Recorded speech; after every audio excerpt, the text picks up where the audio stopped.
Pues amigos de la palestra, ya estamos de regreso y tenemos aquí a un invitado de superlujo, es el periodista deportivo, cronista deportivo también, Héctor Reyes, con mucha experiencia en el ambiente deportivo y sobre todo en los medios electrónicos.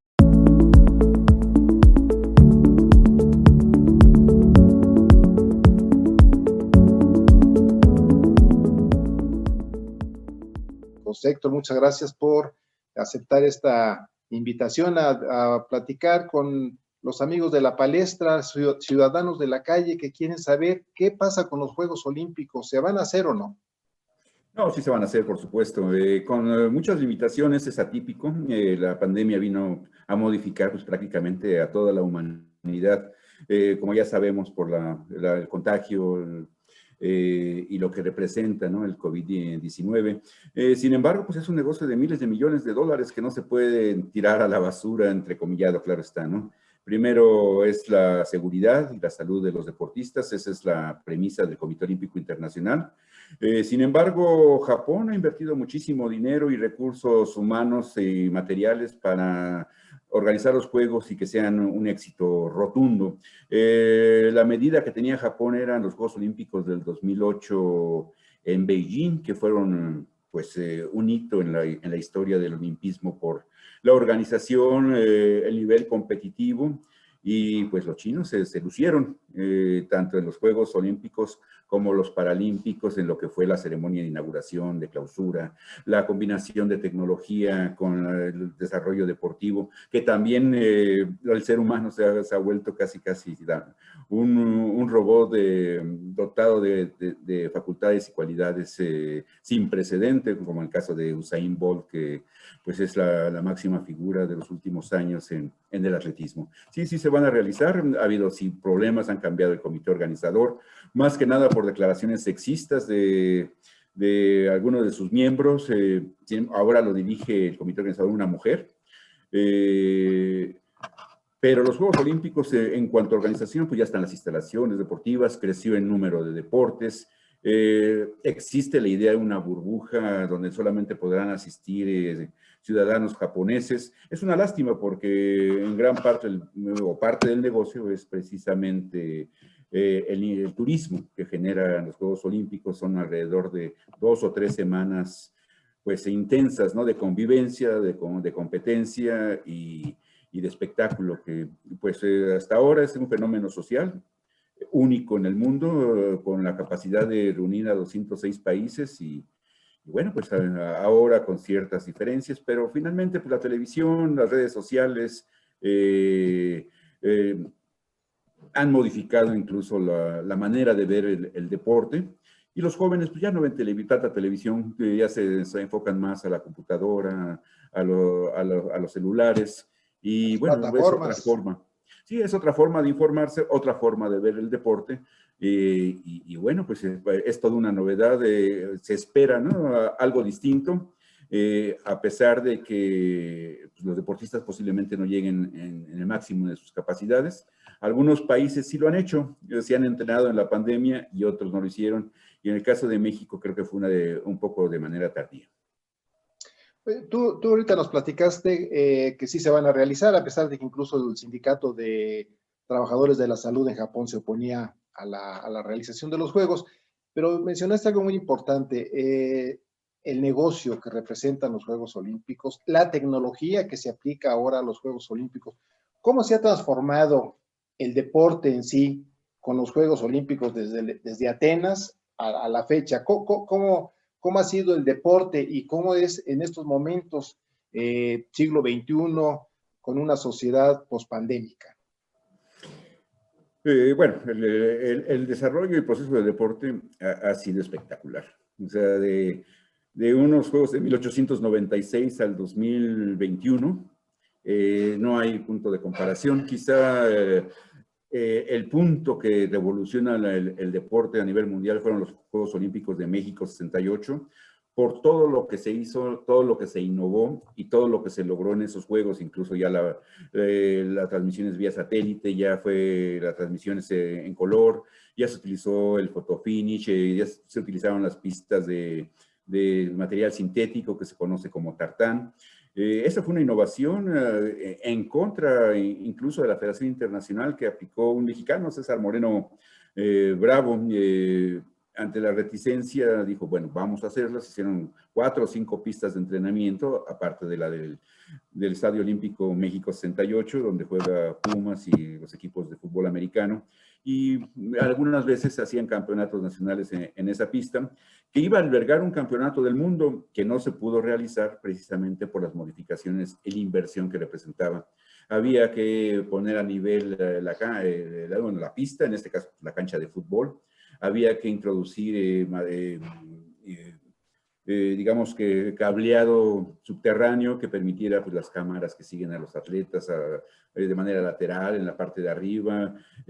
Ya casi se puede ver hasta el sudor, ¿no? En plena competencia de un atleta. Y bueno, pues en el pasado han cambiado las pruebas, ha crecido muchísimo la participación femenina. De hecho, ya para estos Juegos de Tokio, pues la participación va a ser 50% mujeres, 50% hombres. En el caso, por ejemplo, de México, la primera mujer que participó fue Eugenia Escudero y fue la única, ¿no? De esa reducida delegación, si no me equivoco, fueron en 1924 en Ámsterdam, si no me equivoco, me falla mucho la memoria, pero me refiero a que, por ejemplo, en 48 solamente 6 mujeres fueron de México. En los Juegos Olímpicos del 68 también la participación fue de 1/3, digamos, de manera estimada. En esos Juegos pues, se permitía, cada país podía llevar a sus atletas de acuerdo a las condiciones que tuviera el país mismo. Y para el 2000 o 96 o 2000 ya se implementó el sistema de calificación para Juegos Olímpicos, o sea, ya hay un filtro. ¿Por qué? Porque estaba creciendo muchísimo los juegos, la capacidad de organización pues, se iba a convertir de manera incontrolable. Y bueno, se fijó una cifra de 10.500 atletas para los juegos. Aquí creo que son 11.000 los que se esperan. Por el incremento de 5 deportes se redujeron algunas pruebas, sobre todo varoniles, para darle cabida a la participación femenina. Y bueno, los niveles han crecido muchísimo, al grado de que ya muchas mujeres corren a nivel de los varones, ¿no? En la maratón, por ejemplo, ¿no? De 2:16, 2:18, los tiempos que están realizando las africanas, por ejemplo. Bueno, y las japonesas han crecido mucho también en la maratón. Claro. Para ti fue entonces un parteaguas también para el deporte mexicano las Olimpiadas del 68. Pues siguen vigentes las instalaciones deportivas a ese nivel, ¿no? De buenas construcciones. Lástima que se echó a perder el velódromo de la Ciudad de México. Obviamente pues ya no se corren en esos velódromos de 333 metros, ahora son más reducidos. Tienen más peraltes, son de madera, son techados. Y aún así tenemos el velódromo quizá de los más rápidos del mundo en Aguascalientes, donde una mexicana tiene el récord mundial de los 500 metros y está clasificada, Jessica Salazar de Guadalajara está clasificada a los Juegos Olímpicos de Tokio. El problema es de que no se aprovechó la inercia, tanto así que fue una delegación muy numerosa en 1972 y solamente se pudo ganar una medalla de plata por conducto de Alfonso Zamora, un boxeador.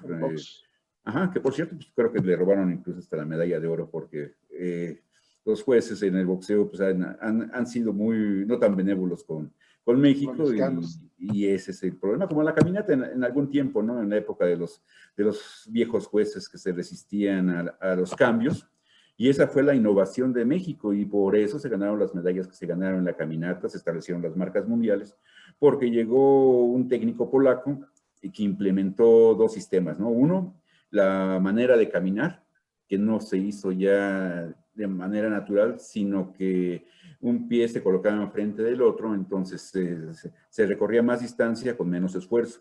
Y lo principal, que era el conocimiento del trabajo de altura y la oxigenación de la sangre, que permite mejor rendimiento en las pruebas de fondo. Entonces dijo Hausleber, bueno, pues ¿qué hacemos? Si México tiene esta altura, pues vámonos a Bolivia, al lago Titicaca, que se convirtió en la base de los marchistas mexicanos previo a las competencias importantes. Sin embargo, pues según se comenta, un juez mexicano fue el que metió la puntilla o dio la posibilidad para que los jueces internacionales, especialmente el director de jueces, que era un alemán, creo que de apellido Krankl o algo así, pues que se aprovechó de esa circunstancia, y recordamos la descalificación de Daniel Bautista en 1980 debajo de un puente cuando iba en primer lugar, ya prácticamente amarrada a la medalla de oro. Fue tal el impacto para Daniel que se retiró de la decepción. No Creo que pudo dicen la recuperarse. flotada, ¿verdad? Que no nos permitían la flotada de los mexicanos.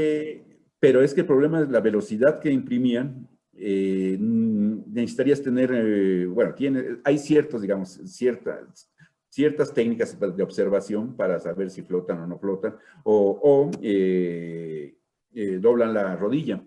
Normalmente el marchista no dobla la rodilla.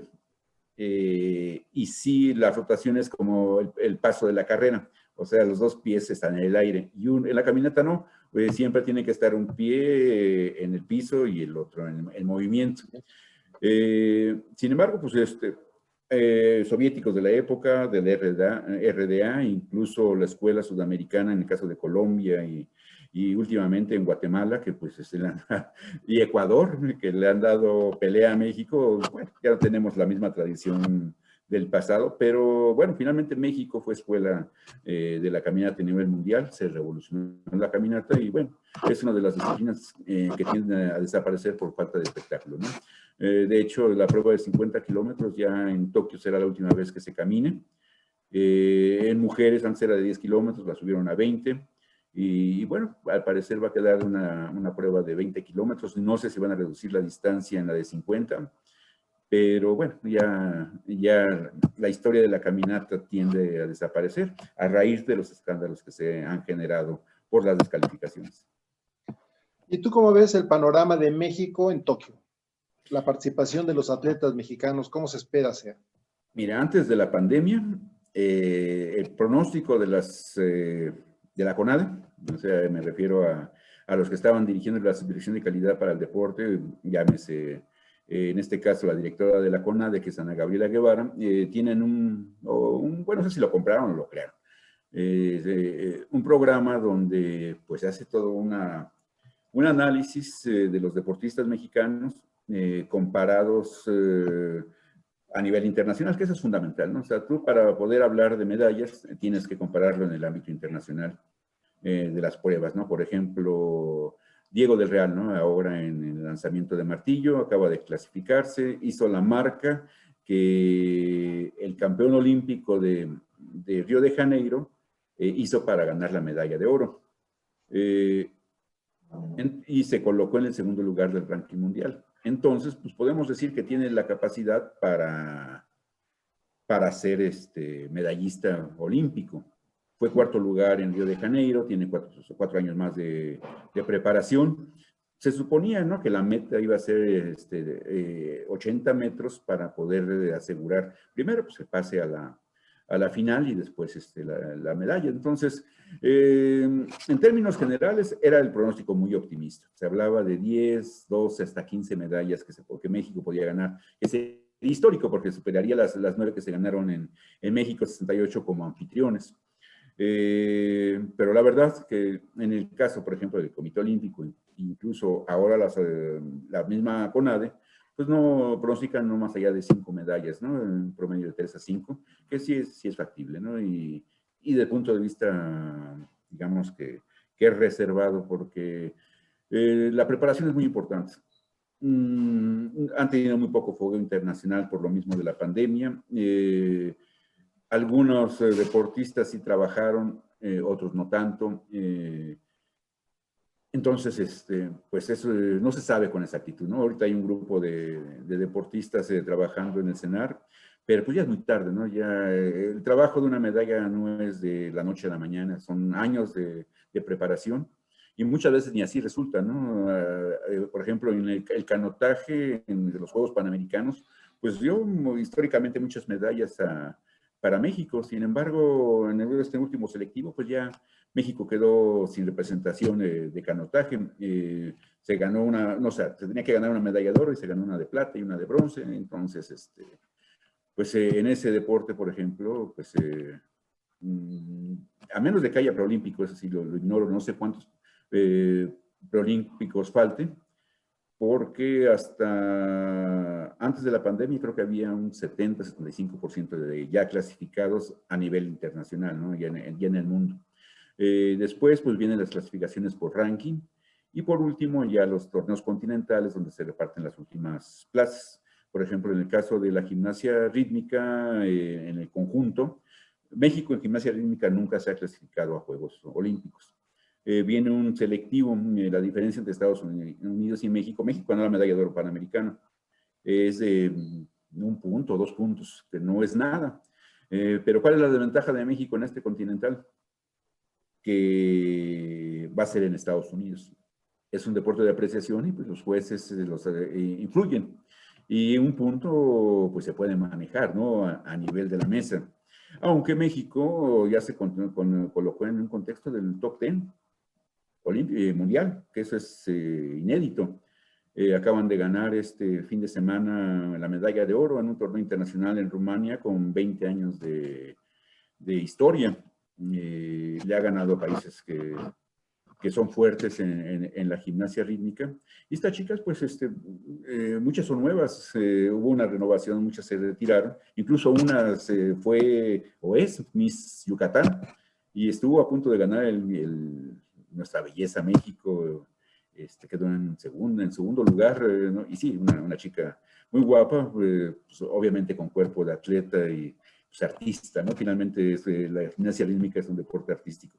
Ahorita viene importante el selectivo olímpico de básquetbol.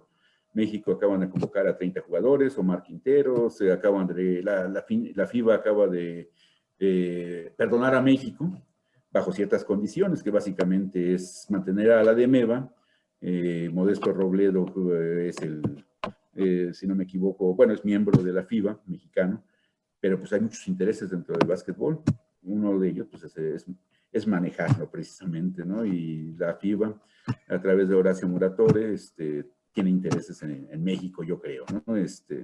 Pero bueno, hay 3 jugadores de nivel, 3 de NBA, ahorita Toscano, que es la figura de la NBA mexicano, bueno, México-americano, Gustavo Ayón, que pues hizo historia en el Real Madrid y llegó a estar en la NBA, y Jorge Gutiérrez, que también llegó a estar en NBA y ahora está militando en Europa.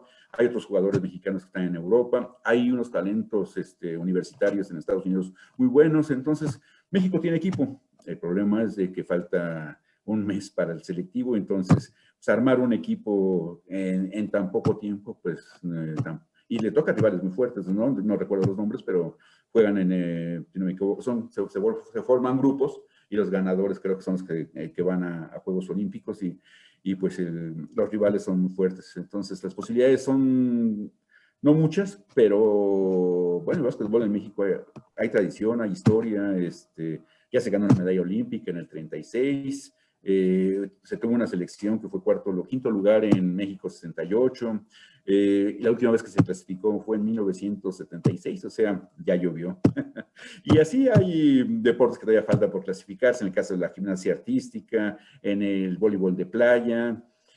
Esta vez no clasificó el voleibol de sala, que pues, si bien no ganó ningún partido en Río de Janeiro, sí se notó el aumento de nivel, pues gracias a eso, a codearse con los mejores, porque en ese ciclo el voleibol mexicano participó pues, en la Liga Mundial. Y bueno, aunque después estaban en la segunda división, creo que ya los mandaron a la tercera, por decirlo de alguna manera, ¿no? Pero hay jugadoras que, sobre todo mujeres muy destacadas, que ya están a nivel internacional jugando en Rusia, en Italia, en España. En Rusia e Italia son las que más destacan. Entonces, digamos que sí, hablemos de 3 a 5 medallas. Me faltó mencionar, por ejemplo, que puede haber medallas en el béisbol y sobre todo en el softball femenil. ¿Y en el fútbol cómo nos va a ir? Pues es una incógnita, nadie esperaba la medalla del 2012, la primera que se gana. En el 68 se quedó en 4º lugar, prácticamente se sentía que México ya tenía la medalla en la bolsa y pues fue eliminado primero creo que por Bulgaria, por el pase a las medallas, y después por Japón, que le ganó en esa final por el 3er lugar. pues ya dependerá del técnico, de los jugadores y de los refuerzos. En el 2012, pues estaba en la portería Corona, estaba Raúl Jiménez, estaba Herrera, que acaba de proclamarse campeón con el Atlético de Madrid. O sea, fue una generación muy buena. Estuvo Giovanni Dos Santos cuando jugaba. Y ahora, pues a ver qué decide el técnico, que creo que es de extracción Puma. Y pues sí, depende de los refuerzos y de esta generación, a ver qué tal responde, ¿no? Ahora ahora son sub-21, sub-22, ¿no? Creo que por la diferencia del año que se respetó. Finalmente, mi querido Héctor, y gracias por darnos estos minutos de tu tiempo para los amigos de la palestra, ¿cuál es el futuro del deporte en México? Me gustaría decir que es un deporte modelo, que va para adelante, que tiene toda la infraestructura ordenada, con gente capaz, profesional, que piensa en el deporte, que piensa en el desarrollo, en las diferentes escalas de la pirámide. Me refiero desde eliminar el sobrepeso, la obesidad, los problemas de diabetes, inversión de la iniciativa privada en el deporte, aprovechar las instalaciones deportivas, porque en México se tiene, yo creo que es de los primeros países en el mundo de tener enorme cantidad de albercas, y no se tienen nadadores, ¿no? Ahorita están con marca B algunos, pero que se califiquen con marca A, pues lo veo muy difícil, ¿no? Pues eso es por un ejemplo, ¿no? Canchas de básquetbol abundan, ¿no? En las escuelas, en las rancherías, en todos lados. Es un deporte que gusta mucho. Hay deportes especializados, muy costosos, como el caso del deporte ecuestre, la misma natación que se desarrolla en clubes. El Seguro Social era el semillero de los deportes acuáticos, y pues, prácticamente con los eximios panistas, pues acabaron con las instalaciones deportivas y acabaron con el proyecto que se tenía, incluso con el área de deportes que tenía, pues, un fondo para becar a deportistas de alto rendimiento. Pues recordamos a un Fernando Platas, a un Marcos Alcalá, a un Daniel García en la caminata, pues que eran apoyados por el Seguro Social, y el Seguro Social también fue semillero de los deportistas paralímpicos, que pues así como en el deporte de alto rendimiento convencional, el deporte paralímpico ya no va a ser lo que se hablaba, ¿no? De que ellos sí ganan medallas, ellos sí son capaces de grandes proezas, porque ha cambiado mucho el deporte paralímpico, se ha hecho más competitivo y hay más control de las clasificaciones. Me refiero a las limitaciones físicas o mentales que tenga, bueno, física básicamente, el deportista. Entonces, pues ya se acabó la generación de deportistas con polio. Ahora, pues sí, ya son deportistas con accidente, bueno, de nacimiento o consecuencia de las guerras o accidentes. Y ya es más difícil, una, clasificarse, y la otra, se ha visto que cada vez se ganan menos medallas, y el declive pues viene desde el 2008. Y bueno, eso, como tú me lo planteas, pues sería lo ideal, ¿no? Pero pues en México no tenemos dirigentes de alto rendimiento, solamente algunos garbanzos de a libra. Se modificó la ley del deporte, pero pues no se aplica. Revivieron a la Confederación Deportiva Mexicana, pero pues siguen la misma gente, ¿no? Que ya tiene 20, 30 años.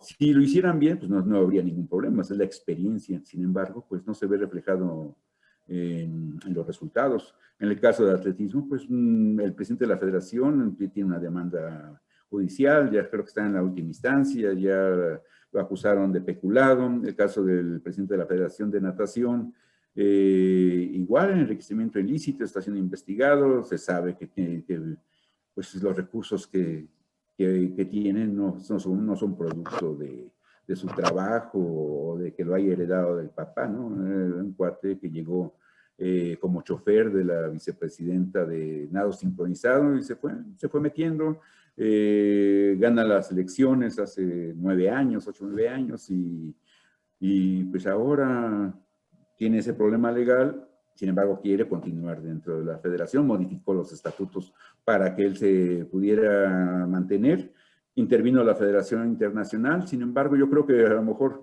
ni Felipe Muñoz ni Fernando Platos van a tener la capacidad de desplazarlo por la votación de los presidentes de la asociación, que finalmente pues es lo mismo que la cabeza. Entonces, bajo ese esquema de federaciones inamovibles que se perpetúan, que las empresas no tienen confianza en las asociaciones civiles, en las federaciones, por la imagen tan negativa que tienen, pues de rateros, así textual, tal cual. Entonces, pues el deporte no es tan fácil de que las empresas inyecten recursos, y pues han desaparecido programas que creo, por ejemplo, Ibar Cisniega en la CONADE, donde las empresas apoyaron el proyecto por excelencia del deporte en esa época, después CIMA, y bueno, finalmente el gobierno se termina haciendo cargo de esos recursos, que son los que con los que se pagan las becas vitalicias y se pagan la preparación y las becas para los deportistas de alto rendimiento y talentos deportivos. Muchas gracias, mi querido Héctor. ¿Y alguna teléfono o algún correo donde la gente pueda consultar contigo algo del deporte?